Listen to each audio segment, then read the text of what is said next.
কেরে কুটি গেছলু? ভাই শহীদ মিনারে গেছিলাম ফুল দিবের, কিন্তু ফেরত আসলাম। কে ফেরত আসলু কি জন্য?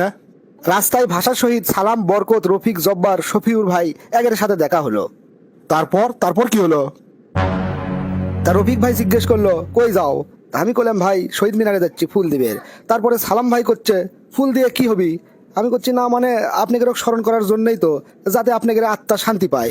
তারপরে বরকত ভাই হা হা করে হাসিচ্ছে। তারপরে কলো কোরআন হাদিসের কোন জায়গায় কি লেখা আছে ফুল দিলে আত্মা শান্তি পায়? তারপর তারপর কি হলো? বরকত ভাই তখন আবার প্রশ্ন করলো কোনোদিন কি আমাদের কবর জিয়ারত করছো? 2 রাকাত নামাজ পড়ে আমাদের জন্য দোয়া করছো? আমি তখন মাথা চুলকোতে চুলকোতে বললাম না মানে তা তো করিনি।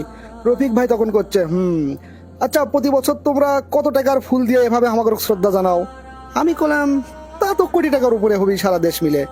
শফিউর ভাই তখন করছে আচ্ছা আমার মা যে চিকিৎসার অভাবে মরে গেছে, তোমরা কি তার কেউ খোঁজ লিসলে? তারপর তারপর কি হলো?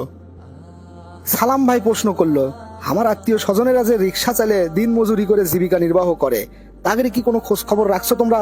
আমি বলছি ভাই আসলে আমি তো এগুলো জানি না।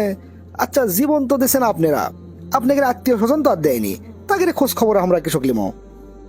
বরকত ভাই তখন করছে যুদ্ধ তো করছে মুক্তিযোদ্ধারা, তাদের ছেলে মেয়েরা নাতিপুতিরা এত এত সুযোগ সুবিধা তাহলে পায় কি জন্যে? শফির ভাই তখন করছে বাদ দাও তো বরকত, অগ্রক বেশি উস্কে দিও না। তারপর তারপর কি হলো? তাদের এগুলো কথাবার্তা শুনে আমার মনটা খুব খারাপ হয়ে গেল ভাই। এই জন্যে আমি ফিরে আসিচ্ছি, আর মনে মনে সিদ্ধান্ত লিছি আর কোনোদিন ফুল দেবের যাবো না। যদি পারি সালাম, বরকত, রফিক, জব্বার, শফিউর সহ আরো যারা ভাষা শহীদ আছে তাদের কবর জিয়ারত কর্ম, তাদের জন্য দোয়া কর্ম, আর তাদের আত্মীয় স্বজনের খোঁজ খবর লেমো। তারা যদি অভাবে থাকে কষ্টে থাকে তাদের সেই কষ্টটা দূর করার চেষ্টা কর্ম ইনশাল্লাহ। খুব ভালো নিয়ত করছু রে ভাই, আল্লাহ তোর নিয়ত কবুল করুক।